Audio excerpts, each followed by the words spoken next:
It was a story that made national headlines right after the hit movie Gone Girl was released. A girl kidnapped from her home in Vallejo, California, right in front of her boyfriend, then held hostage for days before being released miles away in Huntington Beach. Now, at first, police didn't know what to think. Was it real? Was it a hoax? Now, months later, an arrest has been made, and the suspect is not who you'd expect. A young couple taken in the middle of the night. A kidnapping plot so outrageous, even cops think it's a hoax.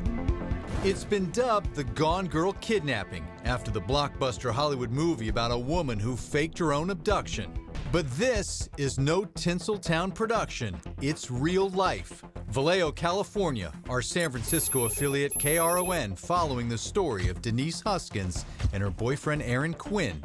They were asleep in the early morning hours when a man wearing a ski mask broke into the home, drugged and gagged them, then stuffing her into the trunk of a car and her boyfriend into a closet.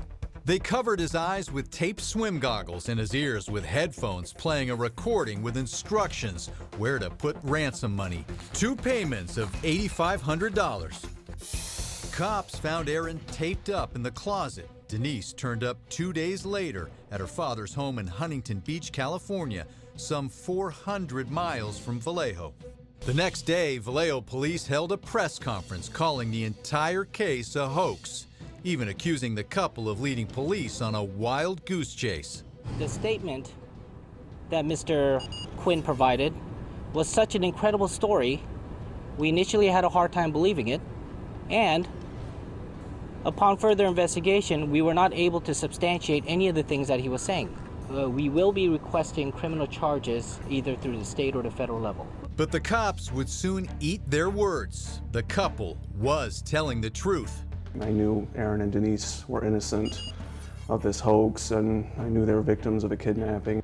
The couple has now filed a claim against the city asking for an unspecified amount of money. Seeing both of them struggle like they have, being the victims of an awful crime, and then being the victims again, but by the way that they were treated by the police department. And in a bizarre turn of events, police arrest a suspect, 38-year-old Matthew Mueller, the most unlikely person you'd expect to be charged with kidnapping. I would say he read too many novels because he's very bright, he's articulate. Matthew Mueller had a gold-plated resume, a Harvard graduate and professor, a former Marine, and an attorney at this Tony San Francisco law firm. When you're in the Marines for 4 years, you're a successful attorney, and then while you're doing that, things start to happen that are out of your nature and things like that.